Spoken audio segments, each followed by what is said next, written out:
Well, I've seen at least one person in the live chat now. Hi, Bob. If you can just let me know that sound and vision's okay, and everything will then start at the half hour. So see you later, folks.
Hello, welcome to In Studio Live, the 53rd edition. This is week 48.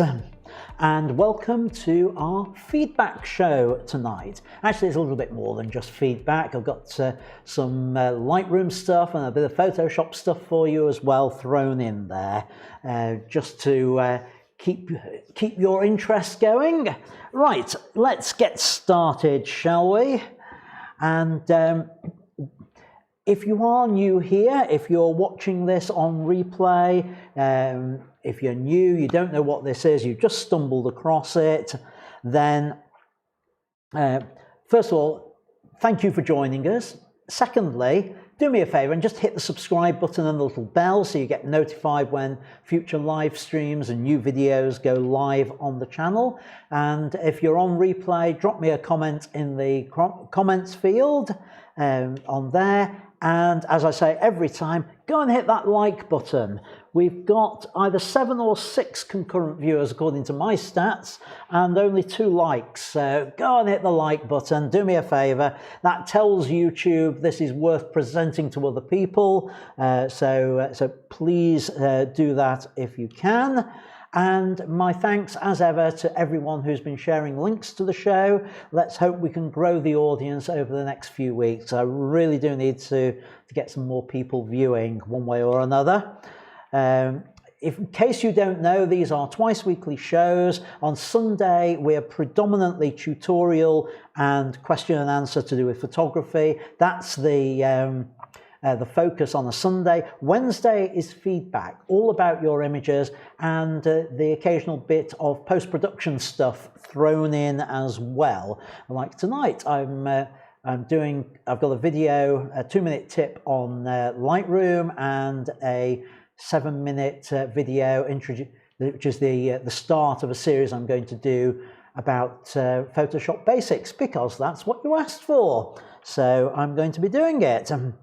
So, yeah, in case you don't know, the shows do stay on YouTube for quite a while, so if you want to see the back catalogue, go and have a look. Eventually, they'll become cut down versions, and the full versions go into my academy with just highlights and extracts left on YouTube. I have a Facebook group. If you're not a member of that, please go and join it, because that's where we carry on the conversation. It's where you can share photos that I will be providing feedback on there, and it's where we run things like photo challenges and where I give you information about what's coming up on the live streams. If you do find these live streams helpful and you want to contribute financially to keeping them going, then I've set up a Buy Me a Tea page. It's like Buy Me a Coffee, only I don't drink coffee. It's actually run by Buy Me a Coffee. That's the link, buymeatea.com/Ian Butty. And if you feel you want to contribute, then great. I need something to keep my business going, but don't feel that you have to. I'll be producing these anyway. It's just a way, if you want to say thanks that way, you can do. And I'm very, very grateful to everyone who has.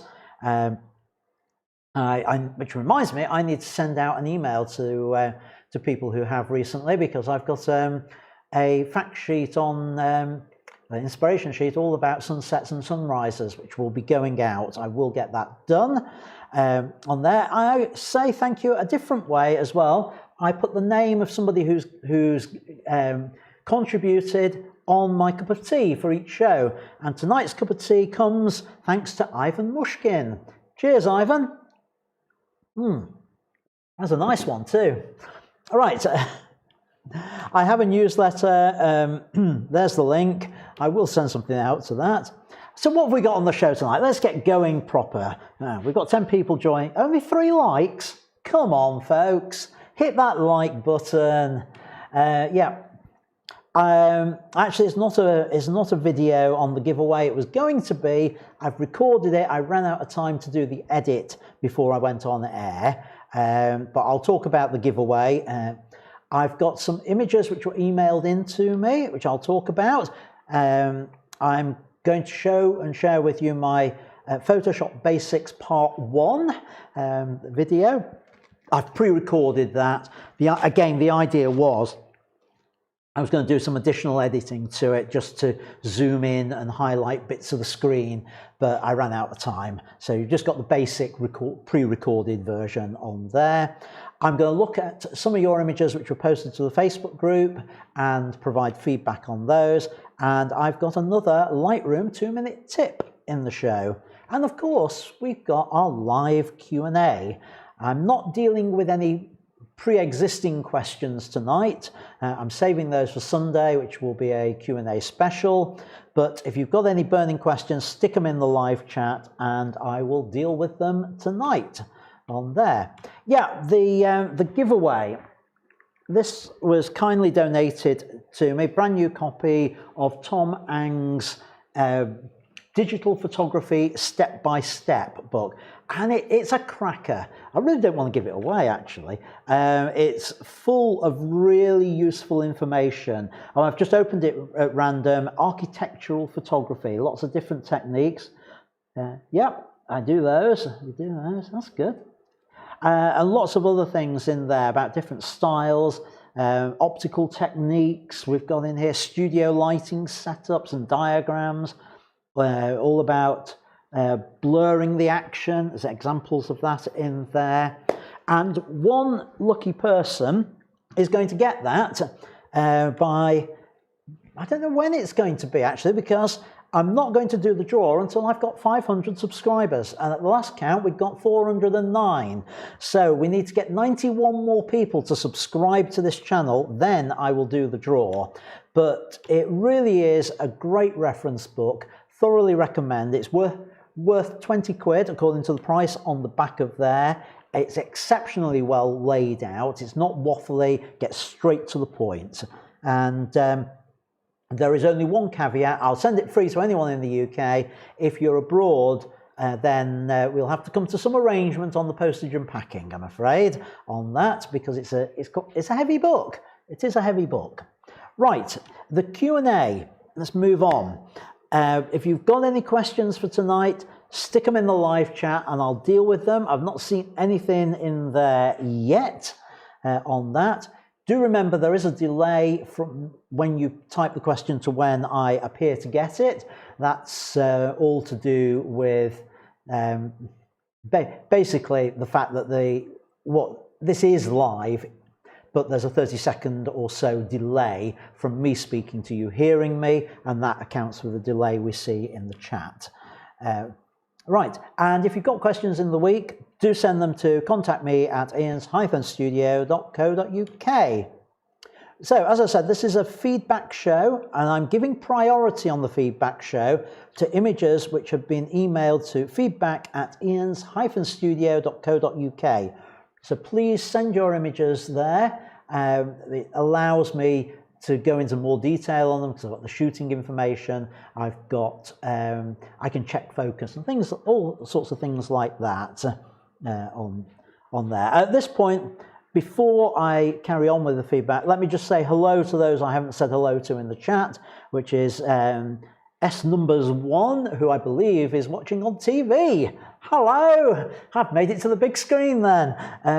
Richard Lovelock and John Kiss, hi to you as well. Welcome back to the show.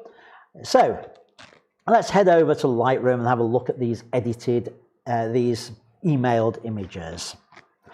So let me get the right window up here. Right, here we are. We've got two images. One was sent in by Gary Platt, who I don't think is watching at the moment. He's normally in the chat when he's here. And the other by Peter Saltiel, who is watching. I'll deal with Gary's first, since it's the first one on the thing. And let's have a look at it. It's a botanical gardens fern shot, obviously looking up through a glass roof, and he's positioned the fern so it goes through the to the center of the thing. Now, I like the black and white conversion on this Gary. He was shooting. Let's have a look at the data.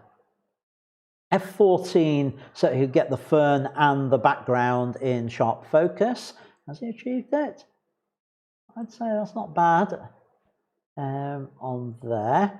Looks like it focused on the background rather than on the fern for it. Now, where should you focus on this?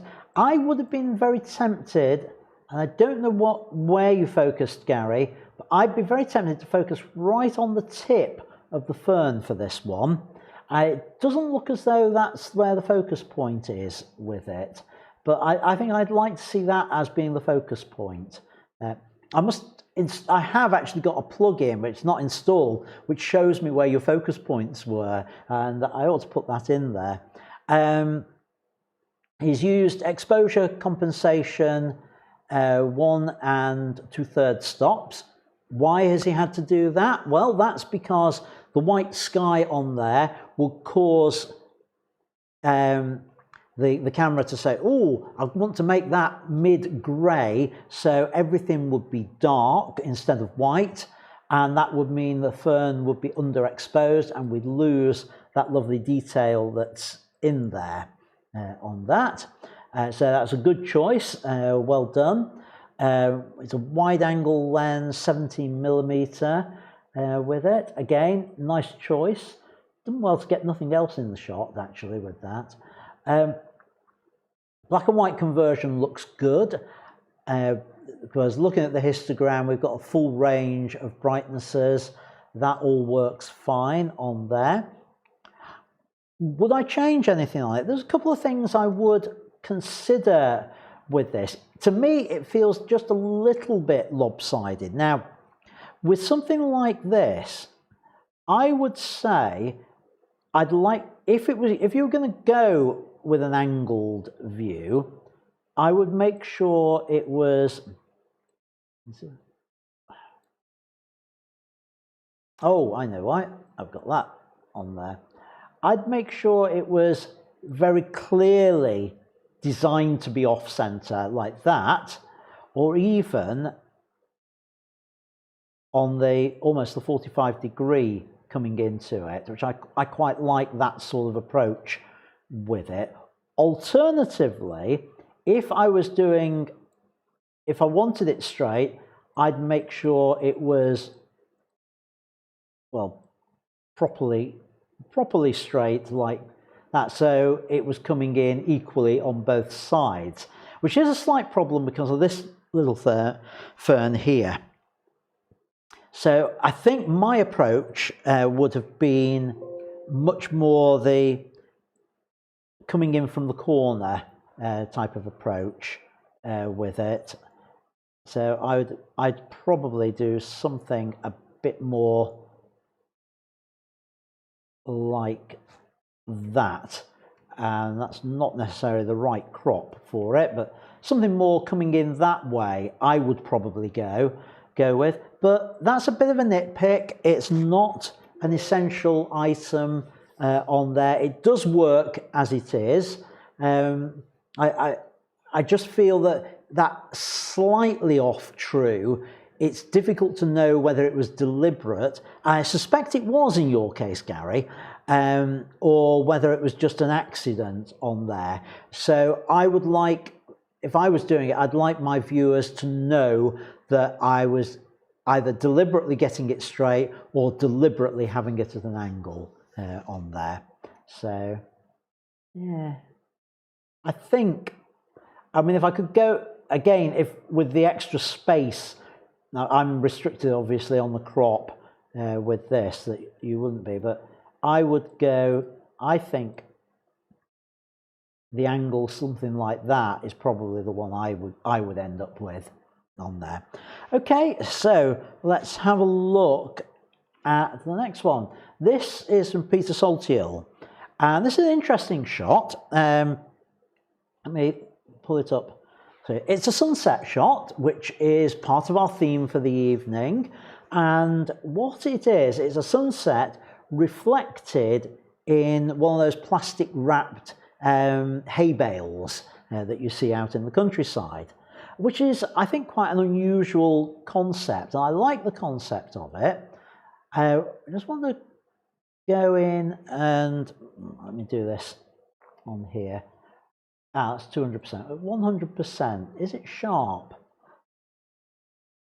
Difficult to tell with this about sharpness on there. I mean, this bit certainly is. Let's have a look at the settings. Right, f4, 125th of a second, right speed for the focal length on there. You've had to go up to ISO 800. It's remarkably clean for ISO 800, so well done on that. With it, yeah, quite like that. 24 to 120mm lens. Now, the one thing I would say about this is, I know this may sound really weird, but it looks tilted. And what do I mean by that? I mean, these lines are at odd angles, and it just looks like the whole image is, well, as you're looking at it, that tilted very slightly like that.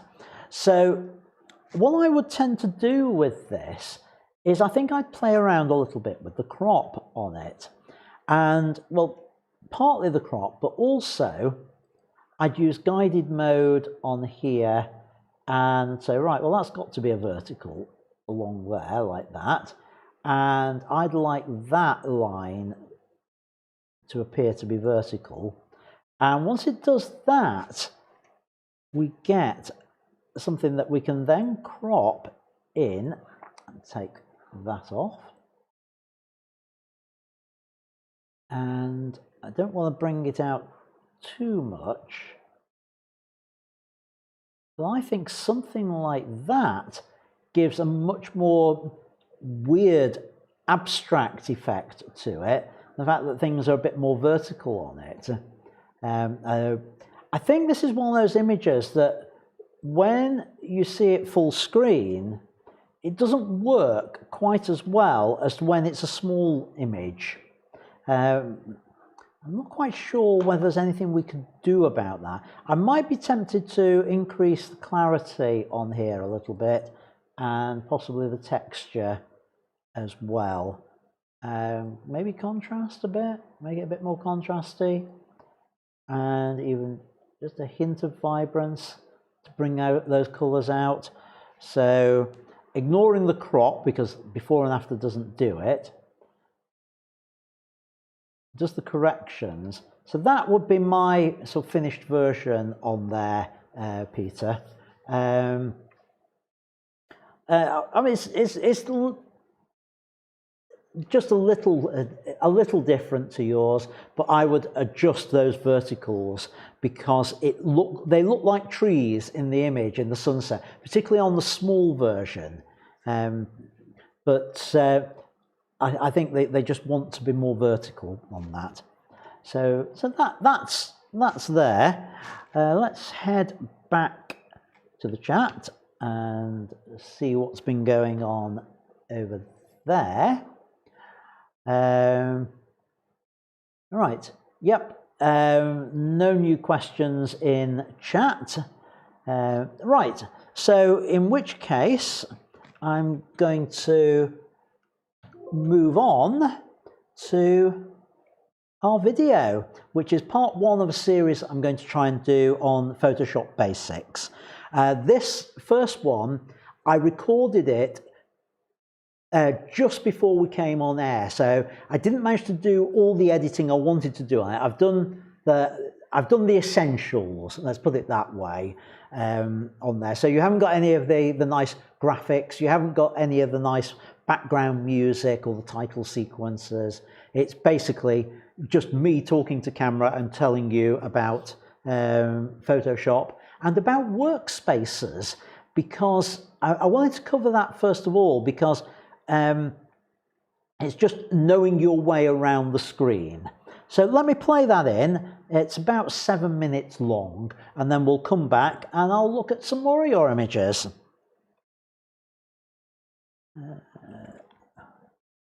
Hello, welcome to Learn Lightroom, brought to you by Ian Studio. I'm Ian and Butterfield. This is the first in a short series of beginner tutorials on Photoshop. I'm often asked by Lightroom users to explain a bit more about Photoshop. Lightroom is a great tool, but it can't do everything. So I've put together this short series of videos which will take you through the basics of Photoshop and will explain some of the techniques that are really useful to photographers. In this first video, we're going to look at effectively the interface for Photoshop and what we see on the screen. So let's head over to Photoshop and I can tell you all about it. Right, here we are. We're in Photoshop, and what you can see on the screen behind me is how I tend to work within Photoshop. Now, your display might look a little bit different to that. Don't panic. I'll show you how you can reset to the manufacturer's default layout, and that would be up here. Let me go full screen. Under Window, Workspace, and the default one is called Essentials. So if you select that, that will change what is visible here. If you then go back under there and say, and select Reset, that returns it to the default position of what the interface looks like. The other thing you might see that's different on my screen to what you've got are the rulers, and that is controlled under the View menu. Rulers, I always have it switched on. You may find yours looks like that, but very good reasons for having it there. So I would always recommend you go into there and display the rulers on that. We will come to the rulers later on in this series. Right, so now we've all got the same interface. Let me just talk you through some of the bits of Photoshop and how all this works together. The general layout is fairly standard to most programs. We've got obviously our menu across the top. I'm not going to go through all the different menu options on there. We've got a ribbon of actions up here, and this will change depending on what we have selected. So if I was to select the crop tool, you can see that that will change. So those are basically the controls for the tools which are selected, and the tools are down the left-hand side. Then we've got a series of tabs. I've only got one document open at the moment, and that's my cup of tea. So we can see that that's in the main screen. Then over on the right-hand side, let me go full screen so you can see it. We've basically got effectively the controls and things like the layers as we build up an image. I'm going to explain all about layers later. Channels I am not going to talk about at the moment. Again, we will talk about those perhaps later, and paths maybe even after that. We then have a properties panel. We have an adjustments panel which allows us to adjust our photo, and we've got basically an advert or promo for basically libraries on there, some of which are paid for, not something I use, to be perfectly honest with you. Then up at the top, we've got color controls up here. So I would normally leave this on either properties or adjustments, those two. Libraries I don't need, so let's get rid of that. The easiest way to get rid of it is to grab hold of it, drag it away, and then hit the X button, and it's gone from there, because I don't want it. There are things which I do want on this list though. I do want things like, let's go over to Window, and I want my navigator on there. That's very important, and you should have the navigator enabled. Now, by default, it puts it in this bar down here. which is basically pop-out sections. So we've got histogram, navigator, and history. I'll talk about history on a different video. I like to have the navigator and the histogram visible at all times, so I can drag hold of that and I can stack it with any of these. So as you can see, as I move this over onto here, it will become another tab on there. So I let go of it, it's a tab on its own right. I can pull it out, put it back into there. I don't want it over there. I want it as a section in its own right, and I usually like to have it at the top. So I can drag it out. And now can you see when I am over the square or over the tabs at the top, the blue square comes round to say it's going to dock into there. If I move up slightly, notice what happens, we get this double line there. If I drop it when that's showing, it becomes a section in its own right. And I tend to like it still stacked with the navigator, so I will bring the navigator and pull that onto there. Just pull that down a little bit, so I've got that. Why is the navigator important? Well, if I wanted to do work just on my bourbon biscuits, I could zoom in on those. I can use this, and then I can drag this around to find the bit of the image that I'm working on to make sure that's okay. Similarly, the histogram will tell us about the exposure of the image we're working on. So I like to have that available as well. But most of the time, it's the navigator I have on display. Reset that back.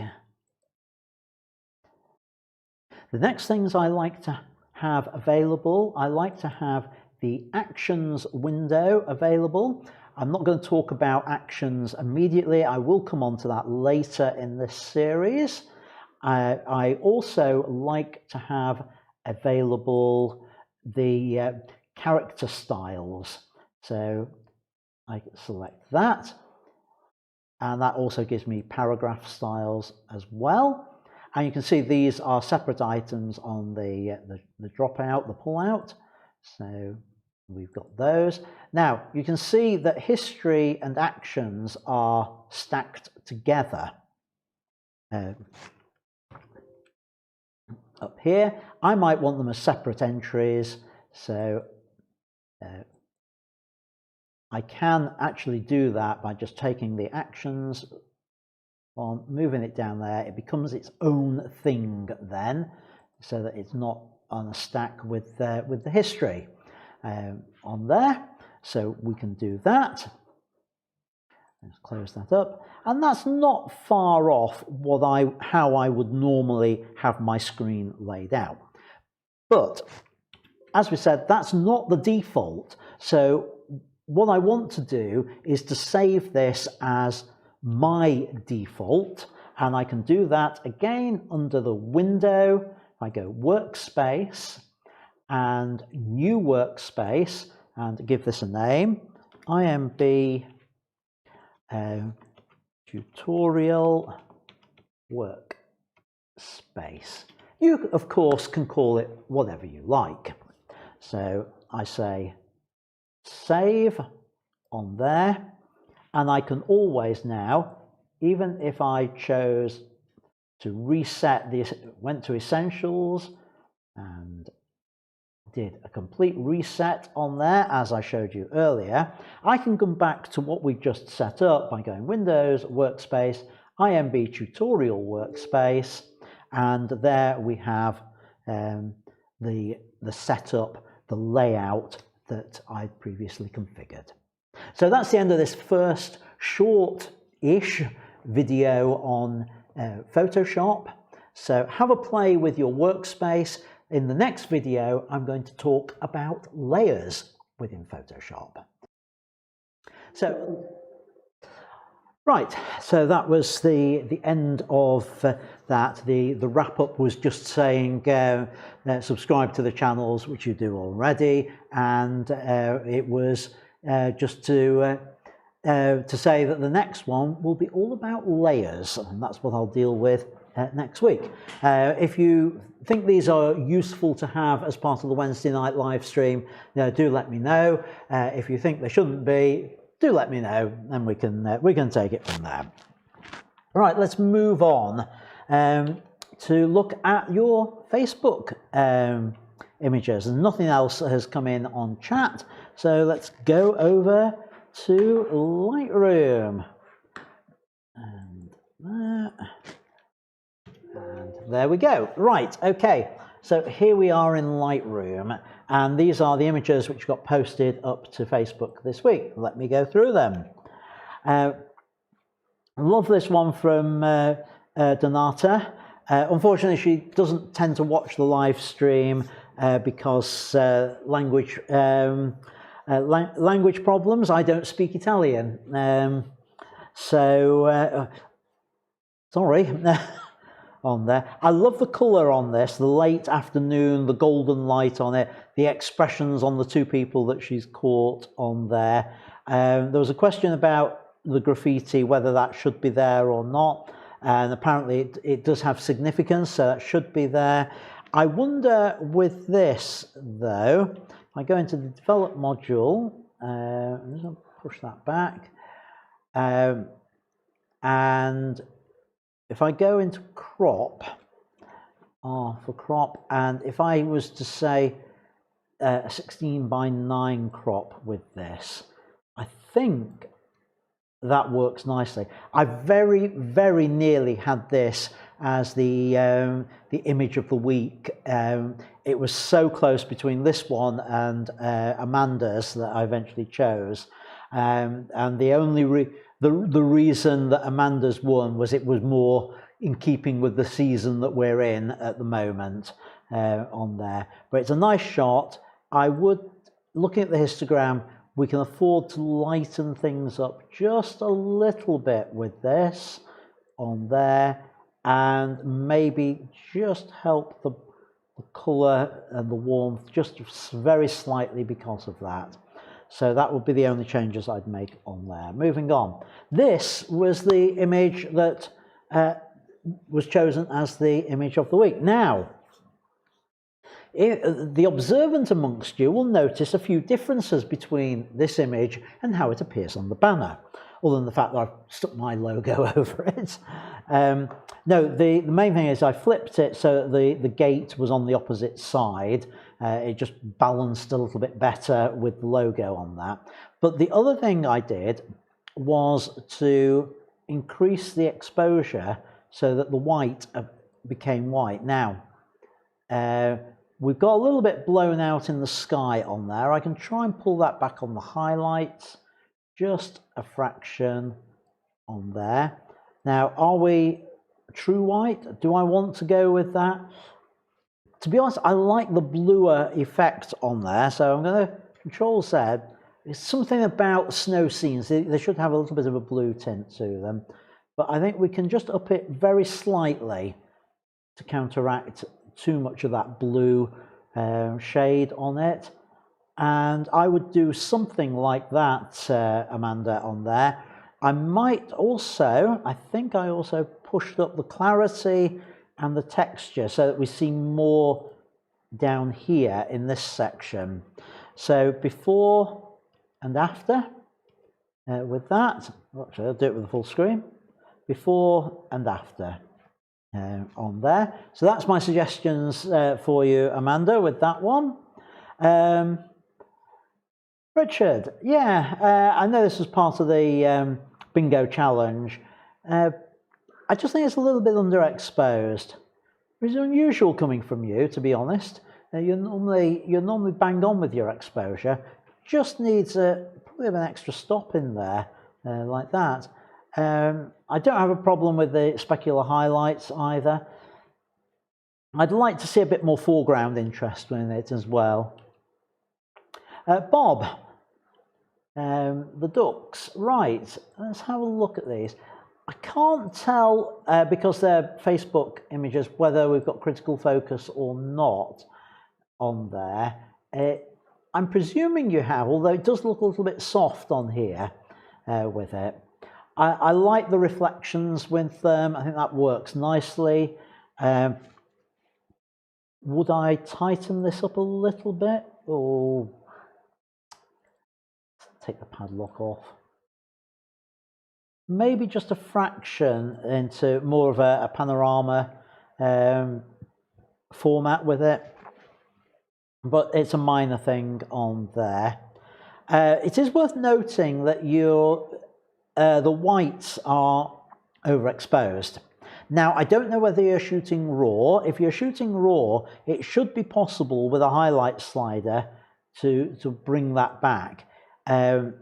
With the JPEG, you can see, actually, I've not brought the detail back. There's no detail to bring back because it's a JPEG that we're working with here. But on the RAW file, you might find the information comes back in there, and that would be worth doing. And this is one of those where you have to expose for the highlights on there. It's almost worth,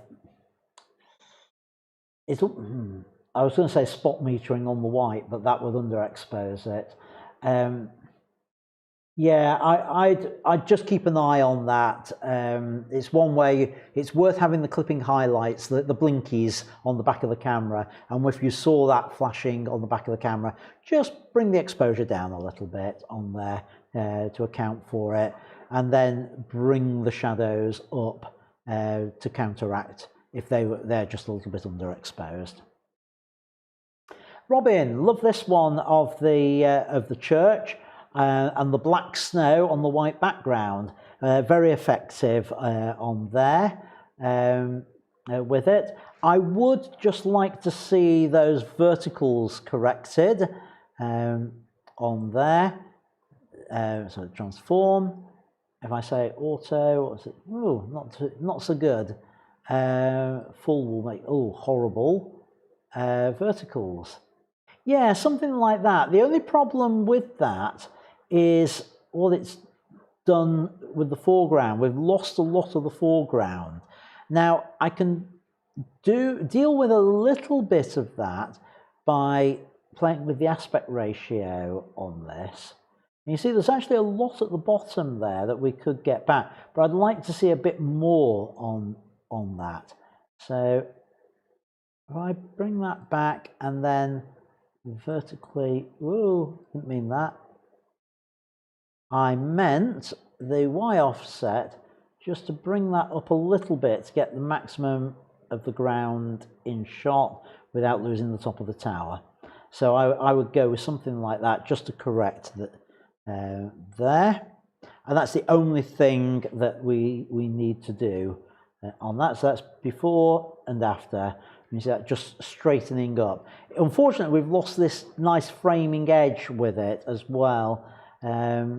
But yeah, nice shot. I think you get away with that. It's not too bad on the leaning back of the tower, but I would just attempt to try and correct it if it was my shot.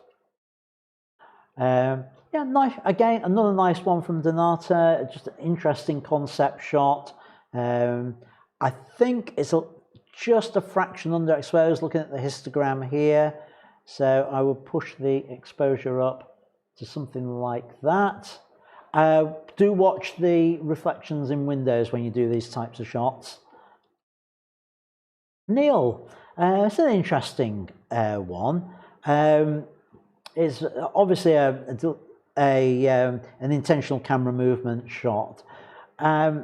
I just wonder with it whether, undo the padlock beforehand, I just wonder whether this is one which might benefit from a tighter crop like that, where it's all just coming straight down to the bottom of the frame rather than that jaggedy edge to it. I think I'd probably do something like that on there. And I think also I can see you either held the camera at the beginning or the end, or attempted to, because we've got more solid points at the end of it. I'm not entirely sure that was necessary to hold it. I would have said, get the camera moving, click, let the exposure finish and keep it moving until it has finished. And then you don't get those blobs on the end of it. I think that might also be another way of doing it. Whether it would look better or not, I don't know without seeing a true comparison on there. Linda, white balance is all over the place on here. I think that's what you were aiming at. Having said that, I prefer the blue. It's one of those where the blue colour, I think, actually works with it on there. It's a nice abstract. What would it look like in black and white? I think it could be quite interesting in black and white, but we'd have to really bring a lot of contrast in, bring the whites up and the blacks down, and maybe then even the exposure up just a little bit, bring the clarity up to bring these edges in, and even the texture just a little bit. And I think that might work as well with it as an abstract in black and white. If you still wanted it in colour, you could do that even with those settings. So we'll go back to colour, whoops, get rid of the overlay on there, off. And you could have that, but it's just a little bit too much on there. I think the black and white works better. And if I had to choose a profile, yeah, something like that.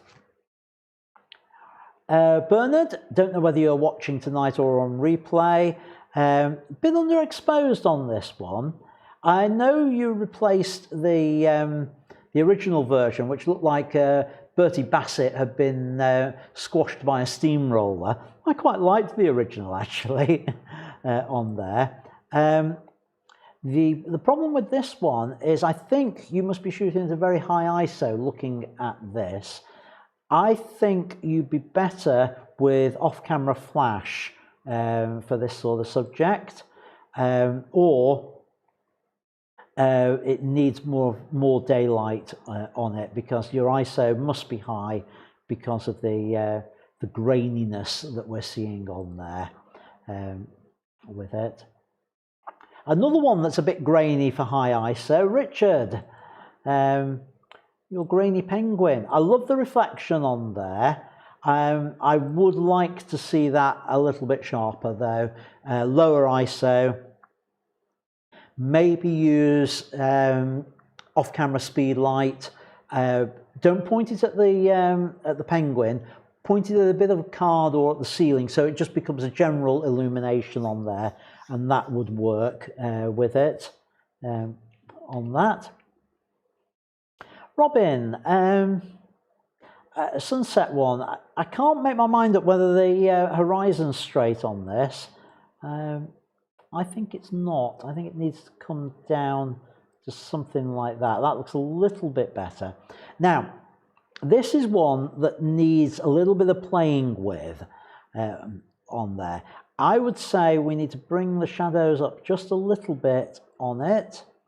Maybe even touch on the exposure to get that, and then bring the highlights right down to about there. Now, do we need to play with the white balance? I actually quite like the blue effect on here, so I think it works from orange to blue on this one. The bottom half is a little bit cold though for it. So what I would do, I'm going to try something. I've not tried this in advance, but I'm just going to try a graduated filter coming up on there, and I'm just going to make sure everything is completely reset, and I'm going to use the temperature just to warm up the foreground without affecting the blueness of the sky. So I can do that on there, and I can perhaps just push the contrast up a little bit on there and the clarity as well. Now I'm going to do another one coming down, because I want to bring out some of the detail in the clouds. So I'm going to start at about here, come down, yeah, reset everything on there. And what am I going to pull in this time? I'm going to be just a little bit of negative exposure, but the main things I want are clarity, texture, and just a little bit of dehaze, I think, just to bring a bit of detail in there. Now, I'll play around with the positioning of that to get the transition right. And I think something there like that. So come out of the graduated filters. So before and after. Before, after. And you see what I've done? I've brought out the foreground detail and I've brought out the texture in the sky on there. So that's what I would do with that one there, Robin. And this one I like. I think I'd go the other way with this. I'd make sure I've got a true silhouette with it. On there. I like the fact that you've put the horizon so low in the frame on that. And how much of a difference have I actually made with it? Not a huge difference. I've darkened the sky where I didn't really want to. I'm just going to bring that back, I think. Yeah, you see, it is almost true silhouette anyway. So, what have we... Yeah, I just bring it down just enough to fill that silhouette in. That's it. That's all I would do on there. Nice shot. I like the blue colours on the sky with this. Again, transitioning into the orange with that works well. I'm a little less convinced by this one, to be honest. I wonder whether something very similar to what I did here would work on there. So I'm just going to copy those settings over, and that's gone way too far on those adjustments. That's horrible. No.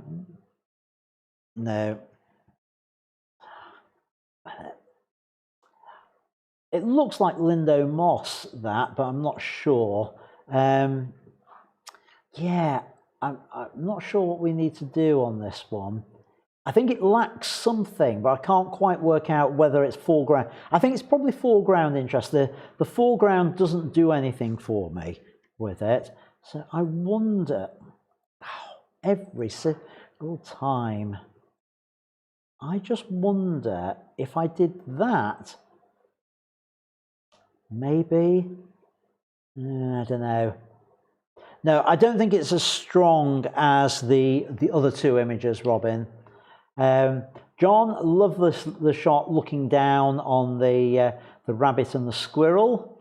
There, you've got the right field of focus on the eyes going across on it. Works well. I'd like to see it a bit more, perhaps a touch more angled, and I'd like to see this rabbit turning, looking at the squirrel, so that they're almost in confrontation.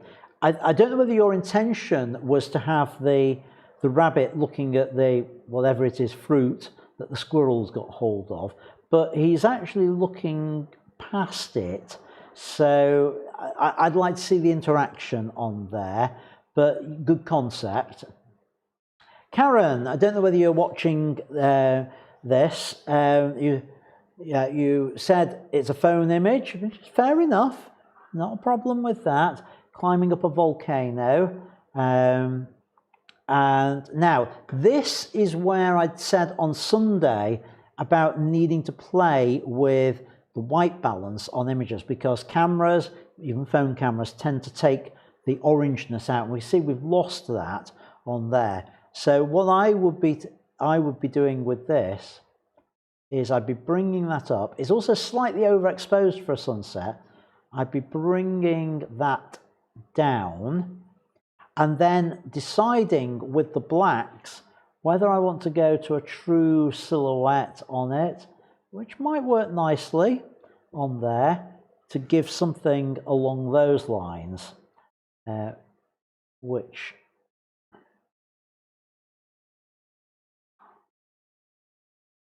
I think works. I'd try and avoid having the horizon in the middle, Karen, so I would just bring that down to about there, and that's not a bad shot, like that, on there. Perhaps exposure up just slightly. I'm intrigued to know where it is, on there. And again, I would take the same sort of settings over, reset the crop, and then decide what I was going to do. Exposure doesn't need to go down much. The temperature, yeah, not quite with that. I'm just going to bring the, every time, right, bring the base up because that's not adding anything to it, and bring that down a little bit to something along there. Do we need to warm it? Yeah, it needs something on there. I think those highlights, so I just bring that down. I try bringing that down, but I need to protect these shadows. So do they need to come up a little bit? Yeah, that's about the best I can do on that one. I think the other image, Karen, was a much stronger shot of those. Terry, like this one of a war memorial, with the way the cross has been placed at the angle on there, I would just say it's a bit underexposed though, so I would do that, and I would also want to straighten things up. So go down to transform. I'm going to do, well, I'll try with auto. It doesn't do a bad job. Y offset just to bring the bottom of those in to something like there. So I'd be doing something like that with it, Terry, just to straighten it all up, and come out of that. So you'd end up with something along those lines. Then Bernard, nice concept. I think with this, it's a little bit underexposed. Again, look at the histogram, and if we just bring that up to where it should be, to about there, I think that's right. Now, this is an odd one with the serviette on there. And where do we crop with it? Well, I would say with something like this, because we've got one corner cropped, I'd probably want at least 3 of them cropped. So I would probably be going with something like that with the crop. And maybe, undo that, maybe just a little bit tighter on this side and bring a bit out over there. Maybe something like that with it, I think, on the crop. Robin, another nice one, a smoke one, or actually condensation really, isn't it? I know this is part of the bingo challenge rather than anything else, but I think you've got a nice moody black and white here if we work on it. So we do the black and white conversion. Let's bring up those shadows in there, bring the clarity up, and just play a little bit with the exposure down, shadows up, what's still down there, bring the blacks up, I think, to do that. And I think that is quite an interesting industrial black and white with that one. So that's what I would do with it. Before, after. It also has brought out more of that, the moody sky. It might, I've not done this for a little while, I've not put a vignette on. So I'm going to put a vignette on this one. And about my level 2 vignette on there, something like that. So from there to there, I think that is what that one needs. But nice compliment. composition. I'm glad you got the tower absolutely perfectly vertical on there. I didn't need to correct anything like that. So that would be my suggestion. Another a little bit underexposed one. Again, it's a bit noisy, but I can forgive that with the black and white. It works okay in black and white with the noise. Just bring the shadows up a little bit as well on that. And it looks a little bit film grain type effect on there. It is still sharp, even though the noise is there with it. Like it. The only thing to watch, Richard, is the tips of the wings on there. You've done the right thing in, if you can't get both of them in, lose both ends of them. Ideally, I'd like to try and get both of the wings in there because it's just so close to having it that I would suggest that. John, don't know whether you're watching tonight or on replay. Really nice sunset here. Love the colours on it.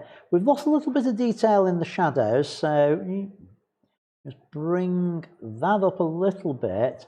Bring the highlights down to try and protect the sunset. There's a funny thing down there, so unlock and just move that up slightly on there, and that's about all I would want to change. I have a very similar shot myself to that of Blackpool Pier, remarkably similar.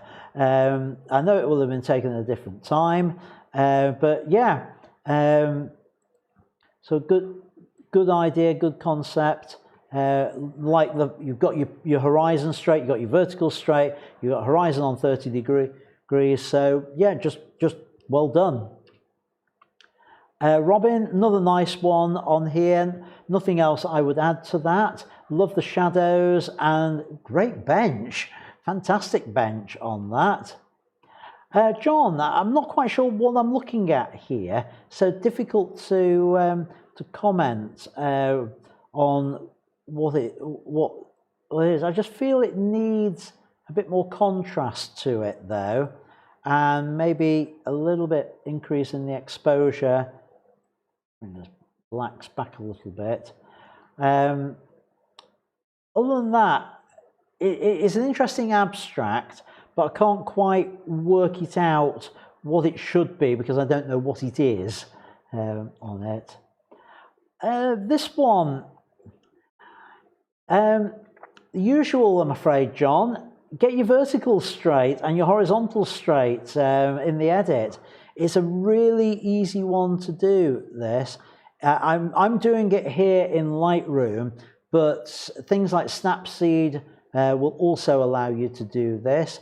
I'm going to do it with guided. I could do it by eye, but for speed, I'm just going to say that has to be horizontal. And I'm going to say, well, actually, I'll do the line across the building. That has to be horizontal. So that's just squared it all up. And we've now got things a bit more even on the sides. I would like to have seen, you see how they are converging out. What you should do with that is to avoid that, keep the plane of the camera vertical. And the way to do it, because what you're doing with this is they're converging up. You're tilting the camera up a little bit. Are they converging in? No, they're converging out. You're tilting the camera down. So rather than tilt the camera down, crouch down until you get that same framing without having to tilt the camera, and that would have solved that one, which is a shame. But other than that, it looks good. Looks a little bit Escher-esque on there. Black and white conversion is good. Negative space. Yeah, right, okay. On there. I appreciate the joke, Neil. Amanda, another nice one. Again, watch the lighting on this. You've obviously got daylight coming in from one side, but this side is dark. Now, what's the solution to it? Well, the solution is to get a bit of white card or a bit of brown cardboard and put on it, paste on it, tin foil, the dull side out, scrunch it up, smooth it out, paste it on, dull side out, to give yourself a reflector on that side. And that will fill that light in, and it would look so much better with this side of light coming in. Now, I can simulate that with one of my adjustment things with this. So if I bring that across, holding the shift key so it's vertical to about there, and I up the exposure just enough to balance it, that is about the effect that putting a piece of card would give to that image on there. So if I come out of that, M to come out of it, I would also, with it, boost my clarity here in Lightroom on there, and a little bit on the texture with it. I love the crack in the watch on here. I'm a big science fiction fan, particularly anything to do with time travel, and watch faces with the cracks in them. I really like that idea. So well done with that. But yeah, just think about using a piece of card, a bit of white card. I've even used an A4 white envelope before now, just to fill that light in. You should position it just outside the frame, and that's enough to bounce that extra light in. Give it a try and do a shot with and without, not necessarily the watches, it can be anything else, but watches would be great, and just have a look at the difference between them. Maybe even post the difference in the Facebook group so others can see what difference that actually makes. Nice one here, Bernard. You've taken on board what I'd said previously about where you've got something on a wall there, shooting along the side with it. Just needs a little bit of a post-production adjustment just to straighten everything up. So if I go to transform, I'm going to do it guided on this one. That's got to be vertical for this to work, as has that needs to be a vertical. Let it sort those out. Then I can crop this in very slightly on that side to about there. And again, looking at your histogram, there's room to brighten this one up to there, add a little bit of contrast, and maybe just a touch of vibrance or even saturation on there. And we have that, so before and after, and that just helps bring it alive a little bit. Was that the last one? It was. You know what? I've got to the end of them. Right, so in which case, let's go and have a look at the chat. See what's been going on. Right, yeah. S Numbers saying, lovely to watch you work, turning good photos into great photos with just a few tweaks.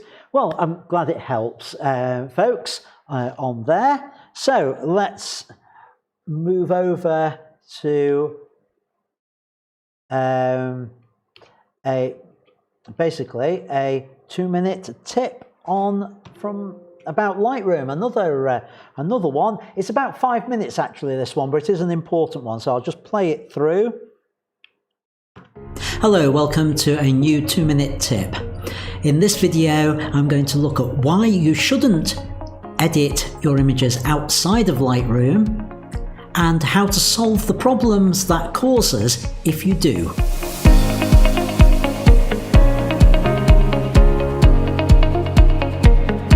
Hello, welcome to In Studio. I'm Ian M. Butterfield. If you're a Lightroom user, you've probably been told that you should do all your editing within the environment that is Lightroom and not do it outside of Lightroom as well. I want to show you the reasons why that is. So let's have a look at the images we've got here. This is from a visit I made to Nanny Key, which is in the British Virgin Islands on the island of Tortola. And the way to edit any of these files, it would be to right click on it, And if you want to go into Photoshop or another application, to then say edit in and select Adobe Photoshop. And if you do it that way, your resultant edit will then end up being back in Lightroom. But let me show you what happens if you don't do it that way. Let's go over to the folder that contains all these images. So I've got 4 images in here, and let's, for the sake of argument, say that this particular image, I want to do an edit with it, and I decide I end up going to the folder where it is, and I say open, and that will open it in Photoshop. Let's, for the sake of argument, say that the edit we want to make to this is to add the words wish you were here. Okay, so that's my edit done, and I don't want to overwrite my original file, so I say save as, and we will call it wish. And you can see now that the file is in the folder. But here's the problem. When I go back over to Lightroom, that edited version doesn't appear, and we can come in and out of Lightroom as much as you like. It will never appear there. And that is the reason why, if we do the edits within the Lightroom environment, if I'd have said open in Photoshop from within here, then my edited version would have appeared alongside. Well, it hasn't. The damage has been done. How do I solve the problem? Well, it's nice and straightforward. We go over to the folder list on the left-hand side. If we right-click on the folder and say Synchronize Folder, it will search to find out what has changed between reality and what Lightroom thinks the folder should look like. I would always keep Show Import Dialog before importing checked, at which point I can then say Synchronize. We'll go away, do a little bit of work, open the import dialog box. It's identified my one extra image here. It gives me the option to add. In fact, it's the only option available. One thing to just be aware of is be careful over on this side that as to whether you want to apply any of your default settings. One thing to note is that if you normally apply develop settings and metadata settings, those will already be set in there, and you may have to reset it to none if you don't want additional work, want Lightroom to do additional things to it. So I don't, so I got them as none. I say import, and then very quickly, well, first of all, it takes you to the previous import, but if I just go to folder in the library on there, you'll see it's now in the listing along with everything else. And that is how you keep your Lightroom folders in sync with reality. Now, I did it on an individual folder. You can go one level up. You can say, I could have said, right, check at in this case, the 2016 level, and it would have checked all the folders below it, but typically it's just the one folder that I know I've done some work in and I shouldn't have, that I would need to resynchronize that particular way. So that's it for this 2-minute tip. Thanks for watching. I'll see you in the next one. Okay, so I hope that one helps, just to explain a little bit more about Lightroom. So in chat, Amanda says thanks for the comments on the photos. You're more than welcome, Amanda. That's what I'm here for. So on there. So no questions in chat on there. So it's just really thank you for submitting the images, giving me something to talk about. I'd be very silly talking about nothing at all. Thank you for watching, those of you who stuck with it till the end. If you are new here, watching this on replay or whatever, just a reminder to subscribe, comment and like, please. And if you want to buy me a cuppa, the link is down below. My thanks, as I said before, to Ivan for tonight's cuppa. And on Sunday, I've got a Q&A catch-up session. I've got quite a few questions in the list. If you want to see that, that's up on the Facebook group. You can see all the questions I'm going to be dealing with. Add your own, email me questions, things like that. And then next Wednesday, I'm back with another feedback session. Just remember, priority is given to images sent to feedback@ians-studio.co.uk. Those get done first and they get done in more detail. So please send me your images there. Alternatively, send them to the Facebook, post them in the Facebook group, and I'll pick up some images from there. So thanks for watching. Hopefully there's quite a few of you watching on the replay. So until next time, all the best and keep making great photos. Bye for now.